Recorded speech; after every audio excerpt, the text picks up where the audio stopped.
I think that should be it. So, um, hello everybody. Welcome to our event. So glad you could have us. Today is a special day for our History Club. This is our Pride History Club event this July. After all this sunny weather, we're here together. Very glad for the Pride season here. And for this Pride, we've got a very special guest here. We have Jeff Evans, and Jeff Evans has been working on an exhibit which is opening tomorrow, if I'm correct, at Iris Conley, the James Conley House, and it is called Republicans and the Gays, as you might have seen. And this is about, well, Jeff will talk a lot better than I will, but it's about the social movement of republicanism and its connection to, you know, the gay community and their social action. You can visit the exhibition for the next week, I believe. Jeff may know better than I will, but yeah, there will be guided tours as well for on Thursday and Friday, uh, just two each day, I believe. But yeah, without further ado, I think Jeff can explain it a lot better than I will. If you're happy to start. Thank you, Olive. Good evening, everybody. First, I think I should start by explaining the title, Irish Republicanism and the Gays. And you'll note deliberate use of the gays. And that is really a historical point insofar as the past is a foreign land at the best of times. If we start projecting back onto the past, our current understandings, in this case, of sexuality and gender diversity, we run the risk, in fact, if not guaranteed, to distort our reading of the past because we're trying to understand it in our terms. The gays was the terminology, one of the few non-judgmental and derogatory terms used to describe intermale sex and gay identity generally in Belfast when I first visited in the early 80s, and hence its usage here. I can go on about that more if people wish, but it's an attempt to flag up that we must understand the past in its own terms, not on the terms we'd like to project back. Only confusion and misreadings can result from that. I and many other learned, far more learned than me, have argued. What I want to do is to provide some kind of further historical context by sharing with you 5 exhibits. This research project has been going on for 5 years, and this is a pause. And the exhibition is the product of the amazing work of Adrian Kerr at the Museum of Free Derry, the Museum of the Bloody Sunday Trust, in converting and selecting out a narrative from this mass of evidence, most of it new evidence, to provide an accessible reading of this subject matter. So the research project is ongoing, and if anyone listening or you know someone who has something that they could contribute, I'd be delighted to hear from them. And they can contact me either through Olive or the James Connolly Centre or the Bloody Sunday Trust. So, context. The first is a recording, a very short clip from one of the interviews I did with Peter Tatchell, who was one of the earliest members of the Gay Liberation Front, which was the export from the post-Stonewall era in the States. And here Peter sets out the thinking and the direction of that early gay radicalism, some would say revolutionary gay activism. Peter. You may have to bear with me in case if sound isn't working. Just let me know.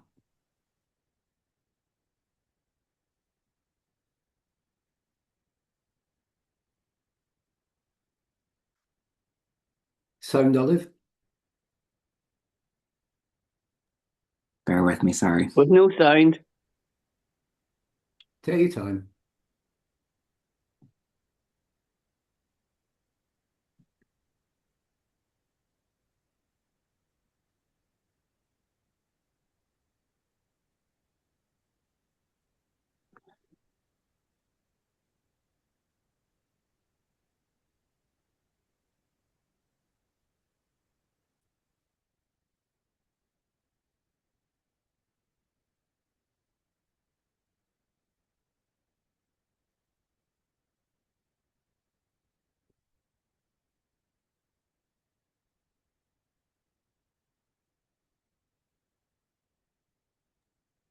Social as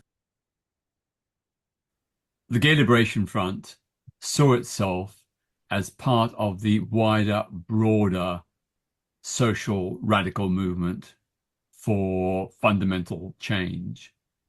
So we allied with the women's liberation movement, the Black liberation movement, the working class liberation movement, and the Irish liberation movement.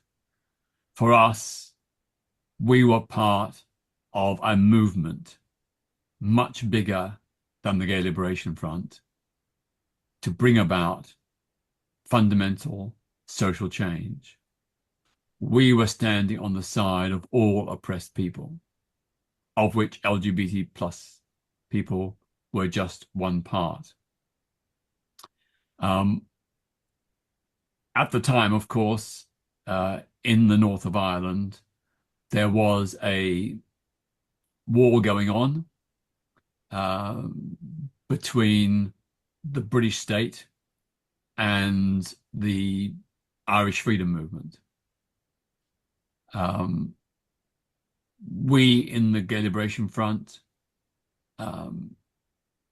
sided with the right of the Irish people as a whole to self-determination, and that the original division of Ireland was a product of colonial occupation. So our goal was to support a united Ireland and to get the British out of the north.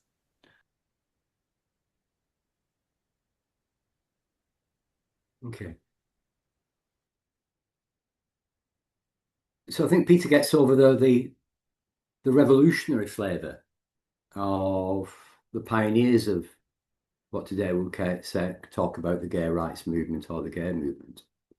I should add that 70 people under the banner of Gay Liberation Front took part in a huge demonstration to Downing Street just after Bloody Sunday, delivering 13 coffins.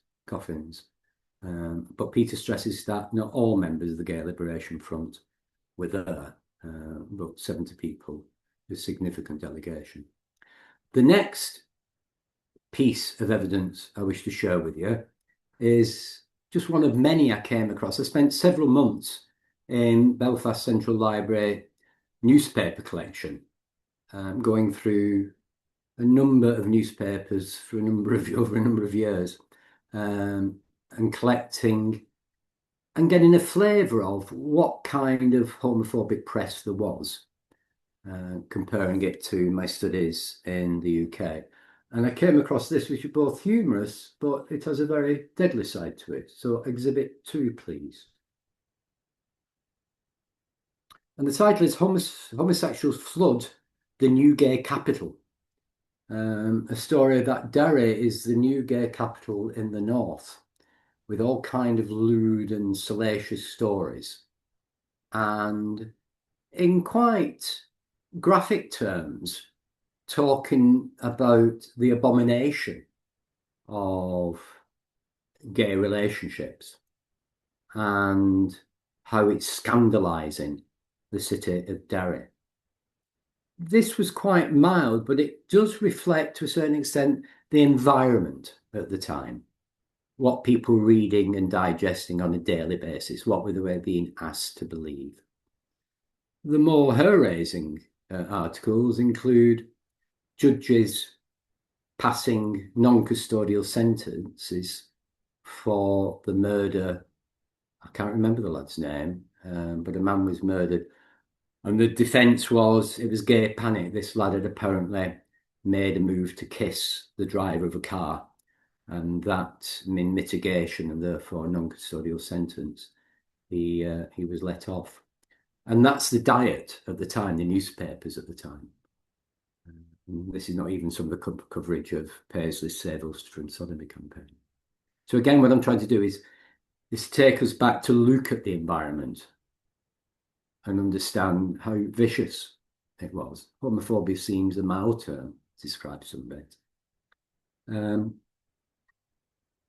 Exhibit 3, please.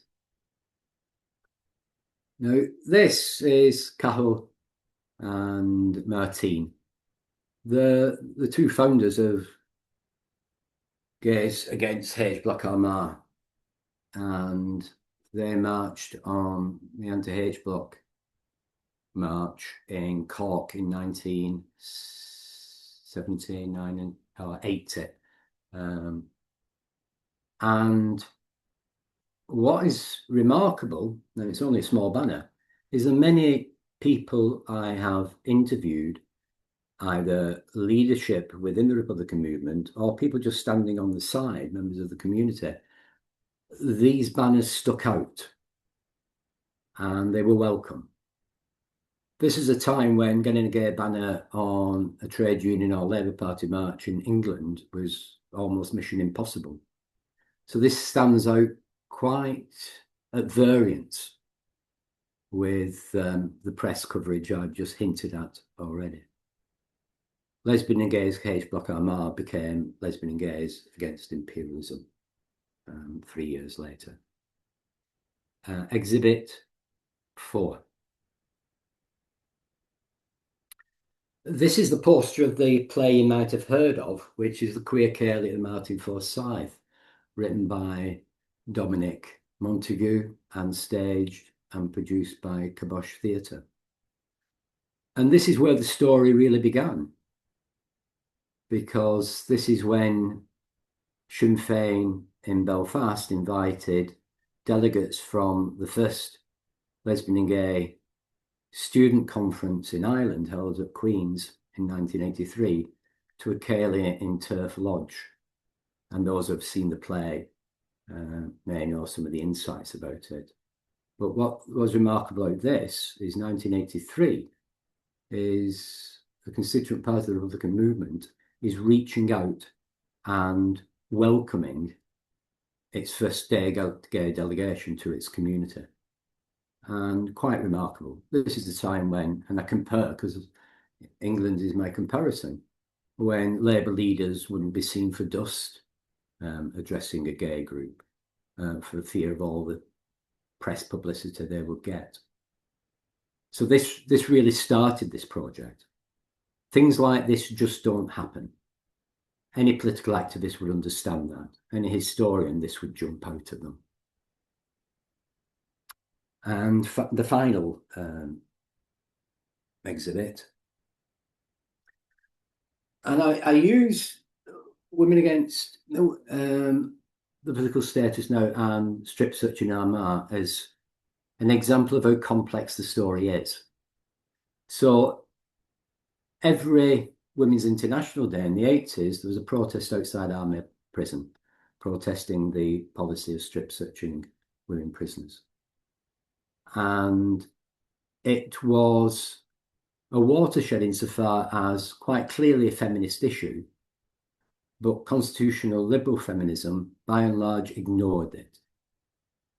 And my interview with Marie Mulholland and other veteran lesbian Republican activists, together with English feminists, talk about coming over, and we have a record of 50 plus lesbian couples coming over in the early 80s to participate in this, when their sisters in the Free State and certainly in the larger women's movement in the North would not participate.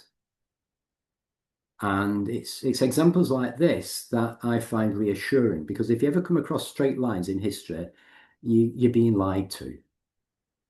we're highly capricious species. We don't tend to work in that kind of way. So this, in a way, is reassuring because it complicates the story. And that gets us closer to better understanding the past. Thank you, Olive. So what I've done there is try to set a context, historical context. I could, and I've suggested, I could now talk to you for half an hour and quite enjoy it. But I'd be talking about what I find of interest and not particularly what you find of interest.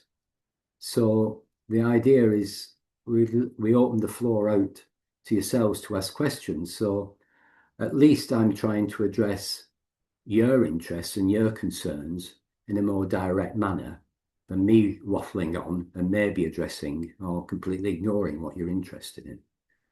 Olive, over to you. Yeah, well, I was going to say thank you very much for giving that little overview of some of the artifacts there. And thank you for giving an introduction to the environment of the time. I mean, I would personally say as well that I think people here would be very happy to hear what you find interesting, but we're very open for questions as well that are coming in. I'm on standby. Should there be silence, Olive? I can waffle for ages. Well, I mean, it might be a bit of a simple question here, but do you feel that it's like kind of like the unrest at the time, that led to all that social action? So, it was kind of like a unique situation that kind of helped some of the queer activism at the time, would you say? Could you ask the question again, please, Olive? With the unrest at the time, of some of these artifacts as well coming, do you feel that it was kind of a unique situation that helped some of the activists, from the gays side of the activists? I think clearly wars are terrible things. Civil wars are even worse. And one of the first instincts is to keep your head down. Is survival. So what is remarkable about gay activism at this time was that people did put their head above the parapet and did take sides in, firstly, the civil rights movement, remembering that the civil rights movement were the first groups in the North to raise, or in Ireland, to raise the issue of gay rights. I mean, Kevin Boyle and Bernadette, both of them in the late 60s, connected the fight for civil rights and broadened it out to include the women's movement and the gay movement and anti-imperialism. So conflict can heighten awareness and encourage people to think more. But it can also cause people to put their heads down. And that's what makes it all the more remarkable when you find gay activism in such a situation. Great. So now we have Mary Ellen, if you want to ask your question. If you guys have a question or comment or would like to speak, you can put it in the chat and I can make sure we get to you all. So Mary Ellen, you're up. Thanks, Justine. Thanks, Jeff. That was interesting, and apologies for being a wee bit late. So I missed about 10 minutes of your presentation, so apologies. You've heard it all before, Mary Ellen. You've heard it all before. I've probably heard some of it. I'm actually heading up to the exhibition launch tomorrow, so I hope tomorrow you're saying different stuff, or I'll be saying your speech verbatim. Jeff, I know that I've probably asked you the questions in the past. Firstly, what did you dance to in the Marty Forsyth? No, that's a joke, by the way. I always am struck when you're talking because you always come up with the importance of intersectionality particularly between socialist type movements. And someone who is a socialist, I believe that my identity is a Republican, my identity is a socialist, my identity is a queer woman, all intermix And for me, it was always important to struggle for equality. Not just my own equality, but I would be anti-racist, I would be anti-sectarian. I'm very much a trans ally, and have went out and protested and done other stuff throughout my life, as being an activist. So how do you feel the importance? I know that you've talked there a bit about kind of the women's movement. And funny, in the North, I've never felt welcomed within the women's movement, which is probably going to be a wee bit of a controversial thing to say, but I haven't as a Republican. I've never felt really welcomed there. And that's not to say that I don't get on with a lot of good people, and I do, and I can see the good of a lot of the stuff the women's movement would do in the North. But I'm kind of wondering yourself the importance of intersexuality within struggle, and also what was the most interesting part of or bit of history you've come across so far? I'm going to say so far because I don't believe your research is ever going to finish here. I think it's really important that people share stories with you.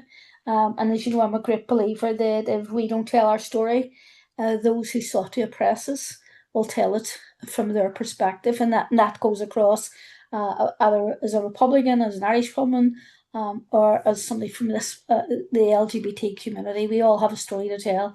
And it's really important we tell it.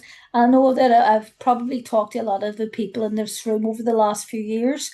And Brian, I remember a few years back, yourself attending one of the history clubs we'd ran at that time, and making some really interesting points again about that intersectionality. So hopefully other people bounce in. So sorry, I'm going to shut up now.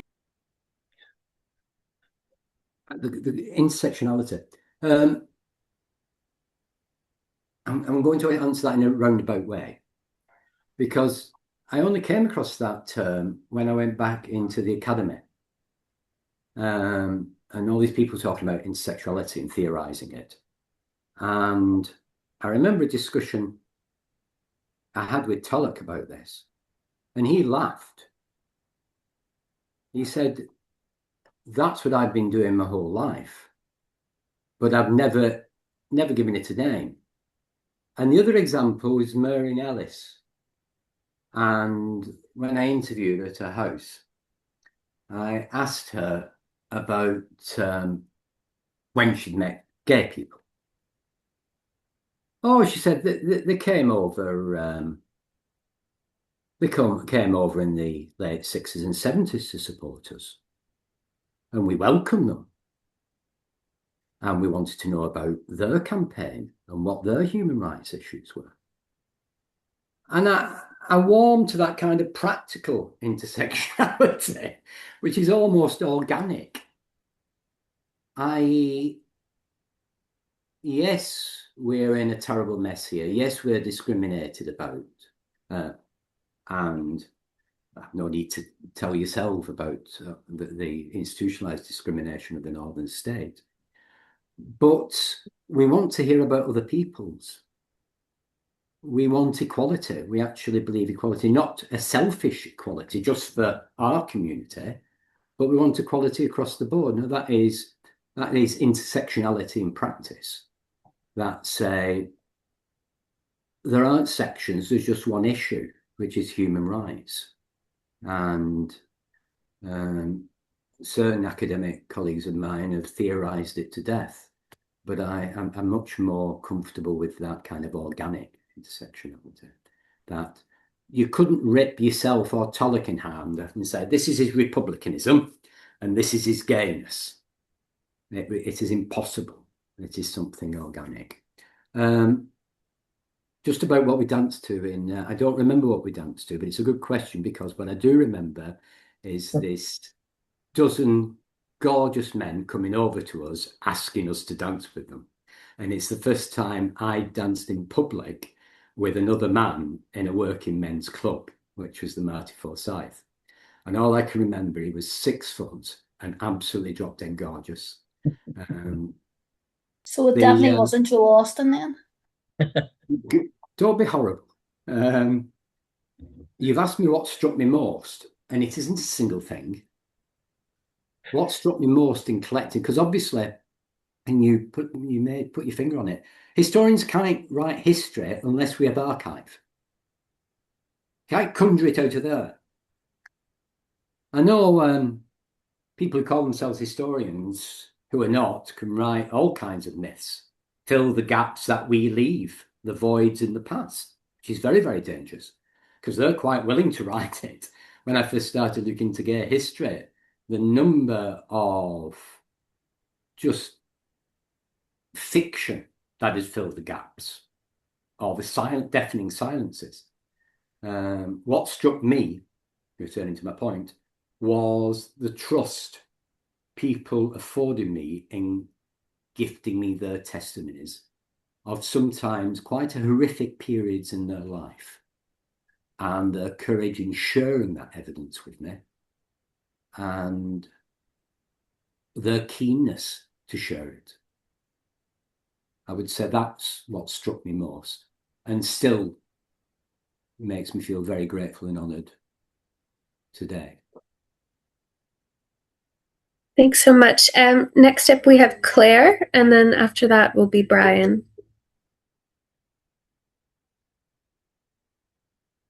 Where's Claire?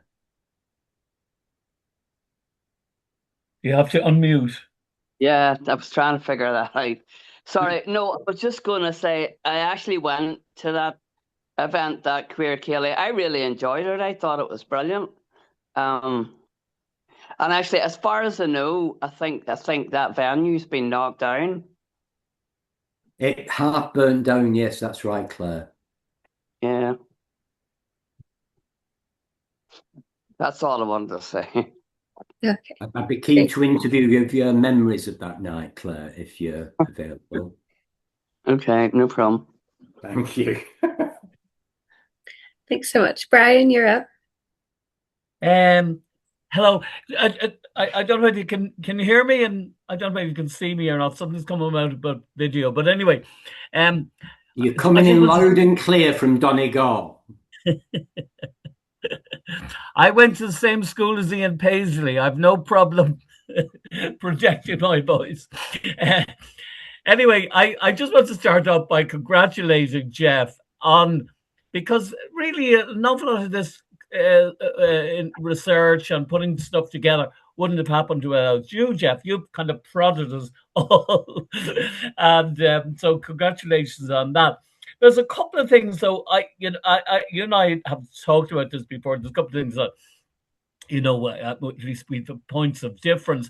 And one of the things I think is important, I don't want to sound like a Jesuit theologian or anything like that, but one of the things I would want to draw attention to anyway in the title of the talk and the exhibition is the way the word Republican is used. Because, I mean, there's at least two different kinds of Republicans. There's the general people who are Republican, and then there's the Republican movement. And I think there's, one needs to be clear about that and what we're actually talking about at any stage. But that's not really the point I wanted to make at all. I was fascinated by the piece by Peter Tatchell. And I wanted to ask you, Jeff, about the date of that. A, the date when he recorded that, and B, the dates that he's actually talking about from the very beginning, because, and I don't want to, I have no right to speak on anyone's behalf other than my own, but I'm kind of interested in the kind of in the context of all of that, in comparison to somebody who's not here tonight, for instance, Jeff Dudgeon. I mean, when Jeff, as I understand it anyway, looking backwards, when Jeff took his actions against the British government and then in the British courts and then to the European Human Rights Court, what he was looking for was civil rights as a British person. He wasn't aligning himself in that sense with, if you like, the Irish nationalist or the Republican point of view. And I really shouldn't speak for him, but I'm just really trying to put together a point rather than, but my understanding was that he and people like him at the time saw themselves as British people, citizens or subjects of the UK, and wanted the same rights. So that so I find it fascinating that from the opposite point of view, at least opposite end, that Peter Tatchell, represented the position he did. So that's why I was kind of asking you, and this is a really Jesuitical point about when he made that statement, the recording that he used, and B, exactly what period was he actually talking about, in terms of dates. Anyway, that's probably too complicated a way of putting it, but that's my point anyway. Peter, that was recorded a month ago. Oh, right, okay. But I'd heard the story many, many times. I've known Peter for decades, and he's talking about 1972. Right, yeah. Because the Gay Liberation Front didn't last very long. Yeah. It couldn't, by the very nature of it. Yeah. But I'm still trying to track down the photograph of all the 70-strong delegation on that Irish march to Whitehall. A picture of it exists somewhere. So I can see myself in London archives for a couple of months hunting for that, because that'd be good. But that supports the general trend of the Gay Liberation Front, which supported many, not just Irish national liberation, but other countries' national liberation organisations as well. It fit together, the intersectionality, if you wish. Yeah. Oh no, and that's just the fine. point about your British state, I thought was very interesting in that I have come across Republicans who, at the time, and we're talking about the early 80s when I first started visiting Belfast, who were indifferent or hostile to Jeff Dudgeon's attempts to reform and get the English law introduced.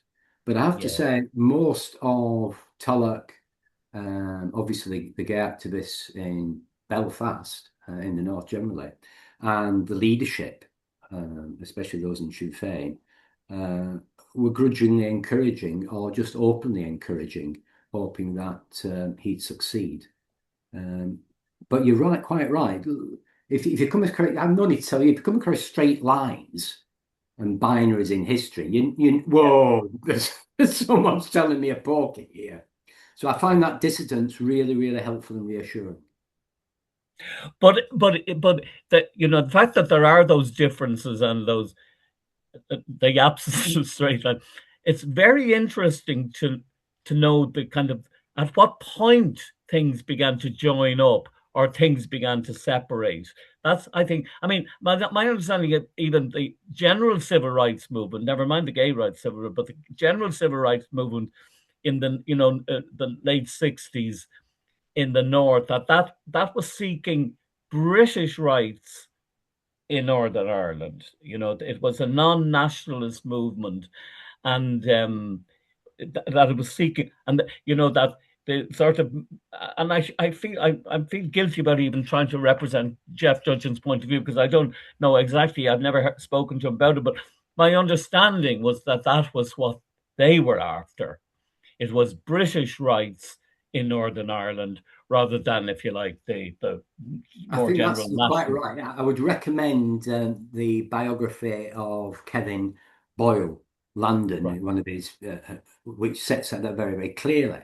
And the paradox at the very beginning that you had Northern Catholics, who obviously occupied a second-class citizenship, arguing for British rights. That was the paradox. That was soon stamped out for reasons that we already know. But I would recommend that book, Loudon, I think it is, the biography of Kevin. The guy who wrote Jeff's successful argument to the European Court. Yeah. Kevin Boyle, yeah. Oh, sorry. Right. Well, thanks for that, Jeff. I hope that wasn't too complicated. My thinking is bizarre. You are getting old, though, Brian. By the way, I think I was that 6 foot tall, gorgeous man that you danced with. You wish.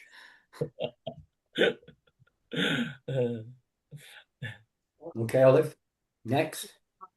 I suppose a question for myself, just in your research, like when you began setting out to gather these stories and do this research, did you find that you had any notions or preconceived ideas that you ended up kind of being surprised that changed over the course of your research, or just anything that surprised you in general? So no historian with a sort would say they were deterministic at the start. But the reason why it all started was I'd been away from the North for a good 7 years. Me and my husband had lived in Germany for a while. And I returned to bring, with the help of Cara Friend, Out in the Past Festival LGBT History to Ireland, starting off in Belfast. And at this fantastic room in City Hall in Belfast was launched. And some of the comments made were very black and white.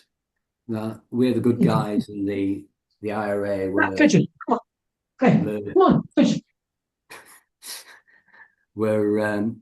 evil, and they'd always hated the gays. And then when I was at Ulster Museum, which hosted the festival the following day, I give a talk on the queer Cayley, what's become the queer Cayley. And there was a degree of disbelief that was I making up? Was I exaggerating? Did we really go to the Mighty Forsyth in Turf Lodge? And as a historian, that is frightening because it means there isn't a history. And in the absence of history, voids will be filled by others. And within a politically contested environment such as Ireland, it's likely to be filled with either nonsense or malicious intelligence or information. Just 40, 50 years ago, when I started looking at gay history, and the gaps in the historical record were appalling. There were no gays in the past or male on male love. And that's why books like Brian just charting same-sex attraction within Ireland from the dark ages through to the present are just remarkable testaments. And such books and histories forestall, if not completely prevent, the invention of the past. They demand that any new evidence be read, either contradicting what's been read or qualifying or enhancing it. So as a historian, I was alarmed by just how little knowledge there was. And this was quite painful in that when I'd started coming over to the North in the early 80s as a gay, gays was used as a plural, so I was the gays when I visited, was always welcoming. And then I met up with Tallaght, who, it would be wrong to suggest he had an easy go of it, but he was out and proud teenager in Republican Belfast. There's no question about that. And so were others, such as Marie Mulholland. And there were gay banners on marches in West Belfast and in Derry. I remember carrying a Lesbian and Gays Against Imperialism banner on the Bloody Sunday Remembrance March in 1985 and being assailed by the Cadinbury band from Glasgow, who had been quite homophobic behind us. And Tallaght disappeared and came back with these 4 large gentlemen who had a quick word, and the homophobia stopped almost immediately. And I remember saying, Tallaght, what was the argument they used? That must have been really good. Tell me what the argument is so I can use that back in Manchester. And he looked at me like the naive person who had, they've got a few secret words. The word was, if you don't shut up, you'll be back on your coach and back to Glasgow by the end of today. And it's instances like that I knew about, and many more like it, that made that gap in your history all the more alarming, and determined to try and make a contribution to filling it. So first we did Queering the North, The exhibition that was launched in 2020, again with the Bloody Sunday Trust, and again with Aidan sprinkling his magic on the exhibition. And know this. And as Brian has quite rightly said, and Mary Ellen has, this is a pause, this exhibition. This research goes on. There's so much to investigate and record. And I hope that people in the North take up the challenge and start supporting this project or similar projects so that the younger generation can learn. Because if you've not got a history, you've not got a legacy. Those who control the present control the past. Those who control the past control the future. Good old George. Thanks so much. Does anyone else in the call have a question or a comment they'd like to make? You can either mute yourself or put yourself in the chat.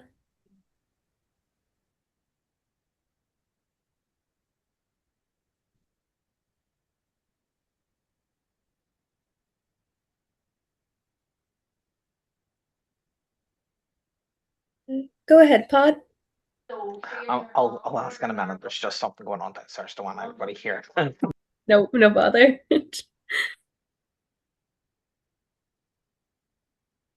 What I will show while people are gathering their thoughts is another insight.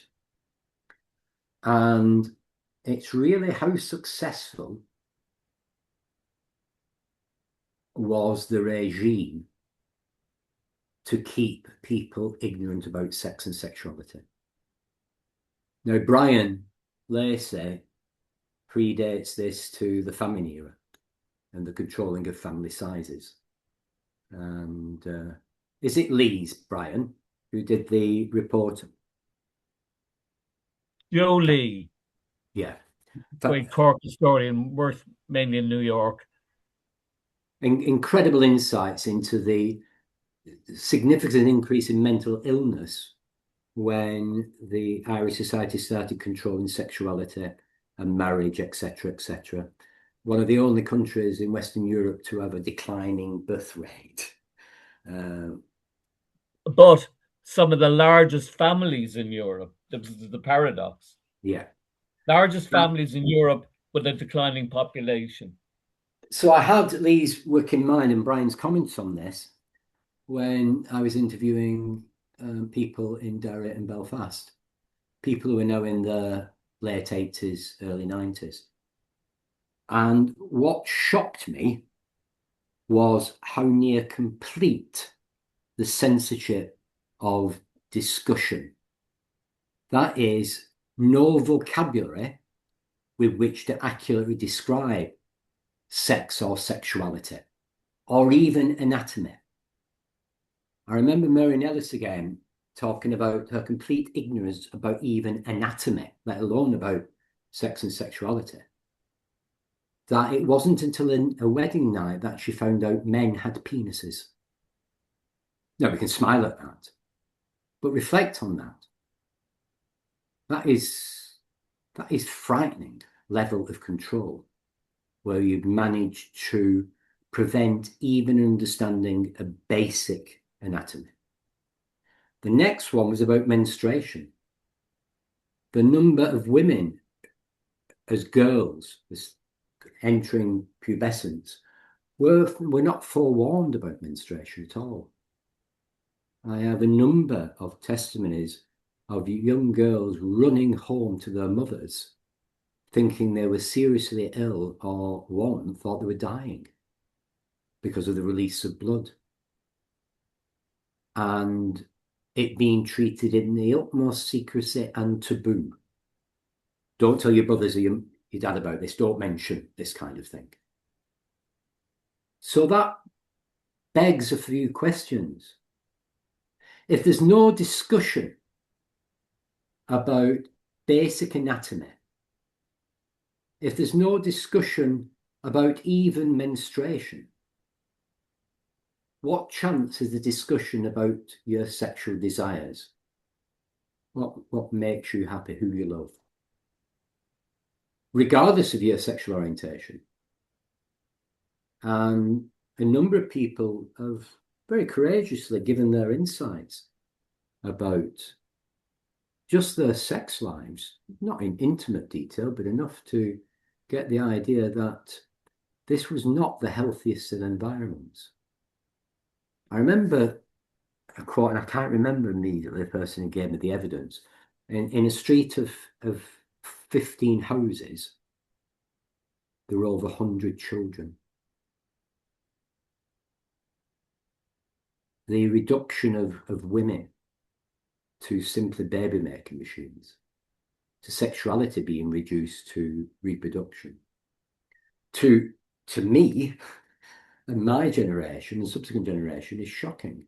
But it is a kind of perverse tribute to the environment that existed around this time, even in the post-World War II period. And that this exhibition is set. And what the exhibition shows is that loosening up with lots of influences, not just Republicanism. This is going into the period of pop music. Perhaps most important of all, the television in people's houses. The access for the first time of working class children to tertiary level education following the Labour government's Butler Act. So there's lots of things, androgynous pop stars appearing. I remember in Adam's book on Cage 11, he talks about, as does Danny Morrison in The Walls Comes Down, of the highlight of the week on television in prison was Pan's people on top of the pops, scantily clad women dancing around to the latest pop music. And this would have shocked their parents and the younger generation. But it's a good reference point to the change that was occurring. Look at the photographs of these people, long hair, what at the time would have been called quite avant-garde puffy shirts, different highly coloured shirts, open neck, no tie, no head covering. A whole transition was occurring, which included the movement's either orientation to the new reality, feminism, the gays, imperialism, or rejection of it, as in the case of Save Ulster from sodomy. It's a fascinating kaleidoscope. Thanks so much. Pod, would you like to ask a question? Yeah, it's kind of a question and a sort of a statement at the same time. And apologies for that. It's just there was something going on in the background. I didn't want it recorded. Nothing much, but it would be embarrassing for a parent to go, "Oh, you were on that." Just Jeff, thanks very much. I know you're going to kill me when you see me tomorrow, but apologies. I'll get talking to you properly. The thing, this is more of an aspect maybe to more modern, but maybe it's something you see. Where do you think the divide came from, where there was this allyship? Because I'll give you an example. Mary Ellen talked about the intersectionality, and it happened to me, but the reverse from the LGBTQIA plus community. I remember starting in Stormont protesting for an Act na Gaeilge. I'm a fluent Irish speaker. I remember at the time there was Love Equality, and there was the Spring Hill and the Ballymurphy families. So all three movements were pushing for to achieve something. And I remember sitting thinking, this is great. There's aspects of me coming from a nationalist area. My family lived in Spring Hill when this occurred. It had an impact on them. There's the protests asking for me to have the legal right to get married, and I'm standing here as a Gaeilgeoir asking for an Irish language act for rights. And then as soon as that came through Westminster, the marriage equality, love equality, we're not seeing in the next protest.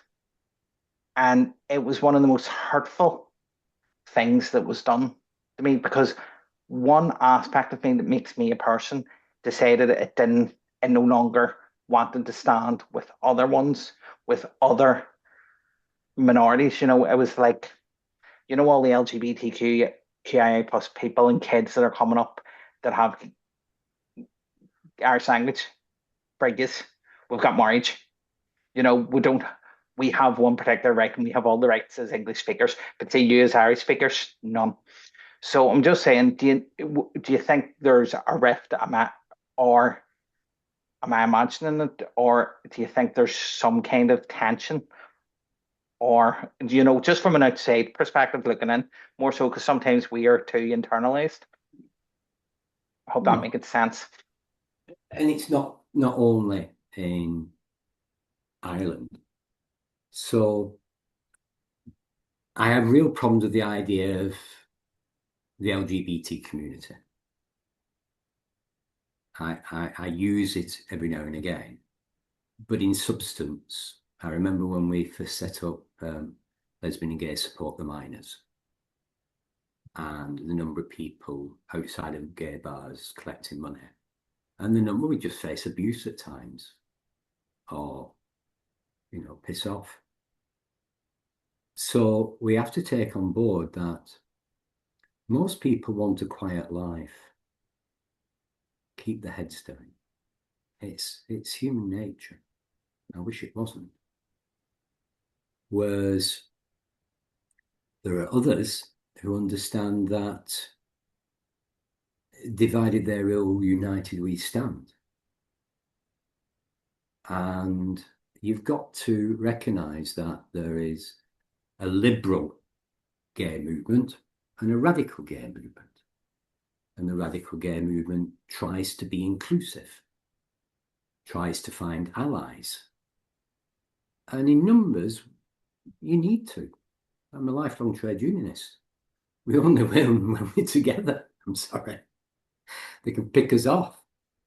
So it's not just me being egalitarian, it's me being practical. Where I remember being on a number of marches behind the Lesbian and Gays Against Imperialism banner. And that was, yes, me and the English delegates there showing solidarity to a movement and a cause that we believed in. But there was a quid pro quo there. We may not consciously, but unconsciously, if we're in trouble, you know, it'd be nice to see you. And as you'll see in the exhibition, there was payback, quite clearly payback. Sinn Féin being the first political party to pass a comprehensive lesbian and gay motion. A proactive one in 96, but even before then, in 1980, Remo Holland successfully got a motion through the Ardèche. So I think when we talk about the LGBT community, we have to unite whenever possible. But when the Liberals are saying it's only us, forget the rest, the other people, human rights, we just want human rights for ourselves, that's when you've got to draw the line and say, hold on. And you see it to a certain extent with trans rights. I know activists who worked for years who are now saying, we don't want the trans issue. We're just gay and bisexual men, full stop. And it's something you have to argue, but you don't argue it from it being a nice thing to do. You do it from the point of unity of strength. We need these other groups. If you look at the first Irish gay march when Declan was murdered in Fairview Park, and look at the banners on that march. So you've got the Republican movement, you've got women's groups, and we've got the trade unions there. No other political group in there. The silence was deafening them from Fine Gael and Fianna Fáil when the judge had let those lads out without a custodial sentence, even hinting they'd done a good job in cleaning perverts out of Fairview. Look to your allies and support your allies, and they'll support you. It may sound naive, but it's the only way we're going to be victorious or maintain. Remembering that struggle's constant. The minute you stop fighting, they'll roll up the rights. That's a long answer. I hope that addresses the issue. Thanks so much. Does anyone else have any questions or comments they'd like to make?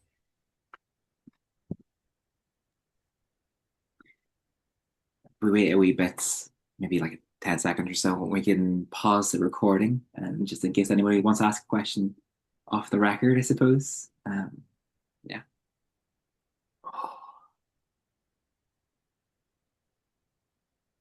And then also just while, oh, sorry. I just wanted to, Jeff, you mentioned it earlier, but just for people who might have joined after our introduction, you will be offering a couple guided tours for the exhibition this Thursday and let Friday. me explain the format. Yeah. So the exhibition gets launched by the Lord Mayor tomorrow lunchtime with the partners of the project. That's Out in the Past, but it's under trust, and the James Connolly Centre. And then it's thrown open to the public for the rest of the afternoon, and then all day Thursday and Friday and Saturday morning.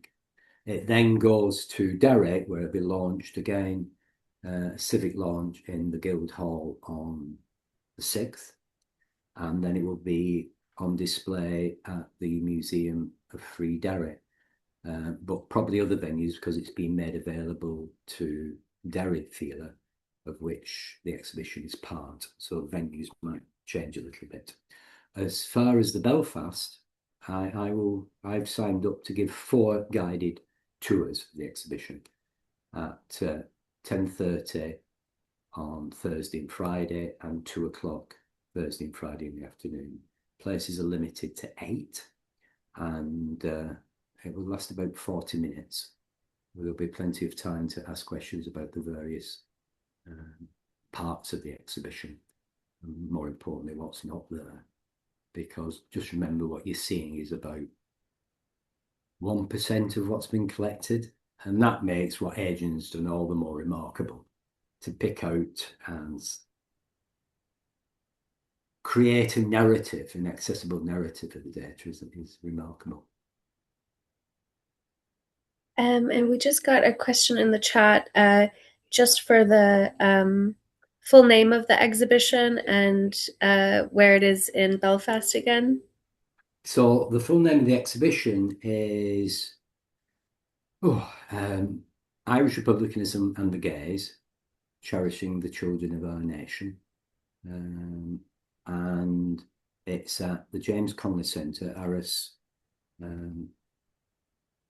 I don't know the address on the falls, the number. Can you just find that up? And it's there from tomorrow after probably 2 o'clock until just after lunch on Saturday. Yes, so the address is 374 Falls Road in Belfast. The big statue of James Connolly outside, and it's a fantastic cafe inside as well. I've dined there right regularly. Right. Well, with that, I may just pause the recording just a little bit, just to give people a little window if they want to ask any questions off the recording. If you go on the internet, you'll get a number on the internet to book a place, because there are only 8 places. But any more, it just becomes ridiculous. Okay. Well, all right. If that's everything, then yeah, thank you so much for coming on to our history club. And no, thank you for inviting me, Olive, and thank you everybody for your attention. After 5 years in archives, it's very nice to come out, as it were, and share some of this information. Maybe another 5 years will be the next instalment. It definitely seems like you could be doing this for another 5 years if you wanted to put yourself through that. Yeah. And if anybody has any information to challenge or support what they see in the exhibition, please let me know. I'm gathering information all the time. Okay. And is there oh sorry. Apologies, Justine. Jeff, you mentioned the motion in 1980. I actually thought it was 1983. Did you find the wording for it? I didn't, but Jerry's office did. Oh, happy days. And the 1983 motion was AIDS, HIV, proposed by Mick Quinlan. And Mick obviously was instrumental in bringing the first rainbow flag to Belfast, in the first Belfast Pride. I have a copy. Do you have the original copy of the Moving On document? Yes. Owen sent me a copy. Yeah. That's okay. A remarkable document. Yeah. And then the last big policy was the one around trans rights that Fintan Warfield launched in Pod. Can you remember the year? About 4 years ago. I think it was about then. Yeah.